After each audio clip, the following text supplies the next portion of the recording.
kick off today's proceeding, we've got the Welcome to Country. I'd like to introduce Richard Green. In days of old, when stories were told and spoken around a campfire, all would listen. Not one soul would miss it. And no one would stir or move a muscle until the old ones first retired. Well, they came through smoke or by whirlwind.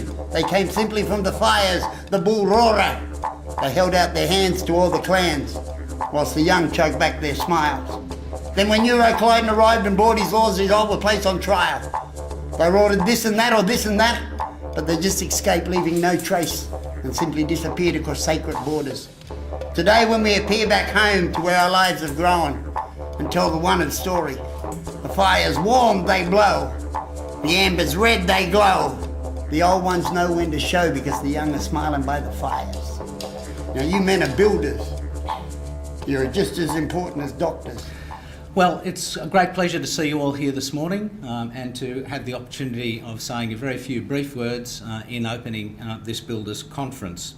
The AHO's Builders Conferences are always an opportunity for us to share new information that supports the efforts of our delivery of housing right throughout the state.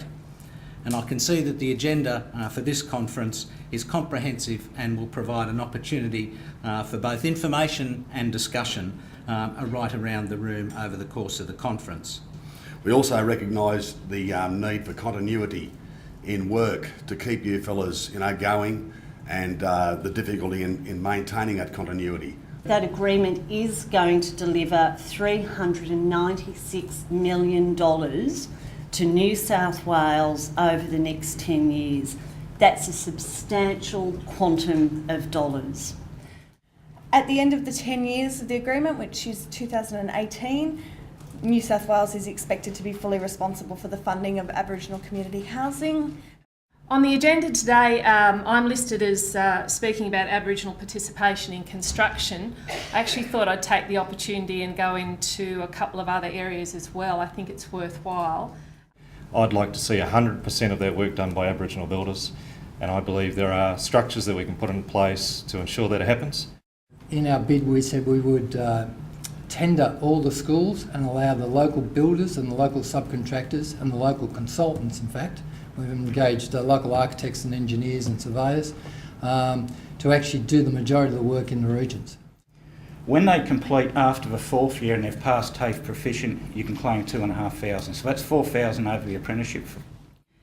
Have Aboriginal building companies considered forming building consortiums to maximise resources that would enable tendering for works where one company may not have sufficient capacity to do so? For me, I could go and talk about government every day, but you ain't going to solve any problems. But if you get a united front where it's for Aboriginal people, run by Aboriginal people, well then they can't beat you. Some of the things I'd like to talk about is in terms of our performance last year. It's AHO, it's ResiTech, it's also Aboriginal builders. I don't know what's right or wrong. I don't try to understand. Let the devil take my road. For tonight I'm really afraid. Tell me, baby, tonight.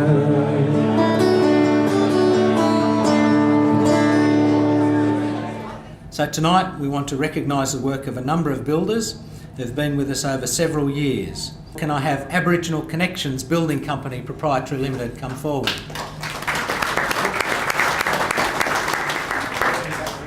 Olivray Homes Proprietary Limited.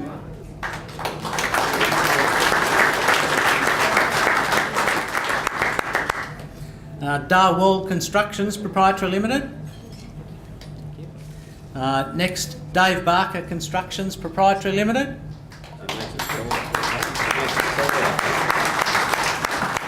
Dis Home Improvements Proprietary Limited.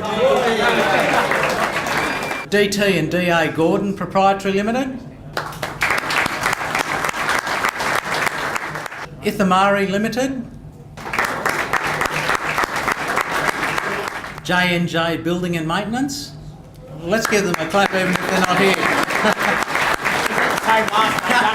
Max Ryan Building Proprietary Limited. Murdy Parkey Regional Enterprise Corporation. Terry Kelly Building. Westcoast Constructions Proprietary Limited. And last but not least, Excite Building Services Proprietary Limited. Thank you all very much.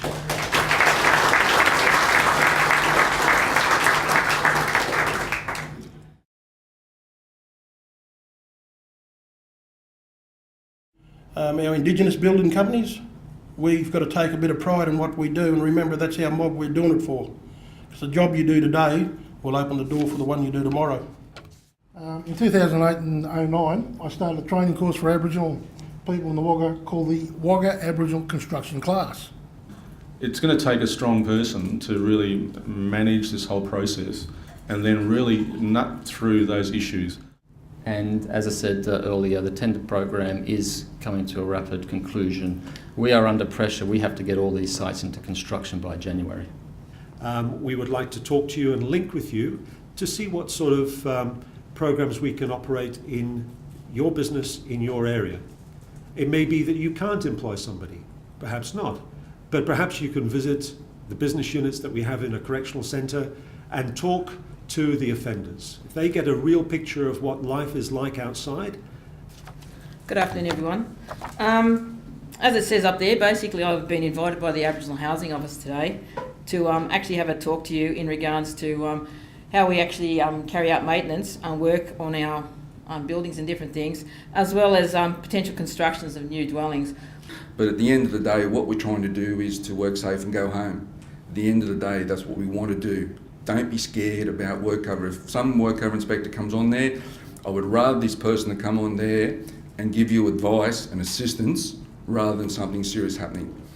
Our job, we basically go out there and we find young Koori men and women that want to get into the industry and trades, labouring, skilled labouring, traineeships, whatever it may be. We bring them down to our training centre for 8 weeks. They spend there going through trying basically every trade in the industry, a couple of days on each. It's really important, I think, that everybody works towards the same outcome, which is let's get the jobs created and let's grow Aboriginal businesses to meet the economic opportunities. Thank you. So once again, thanks everybody for your attendance, and we look forward to seeing you all again. Thank you.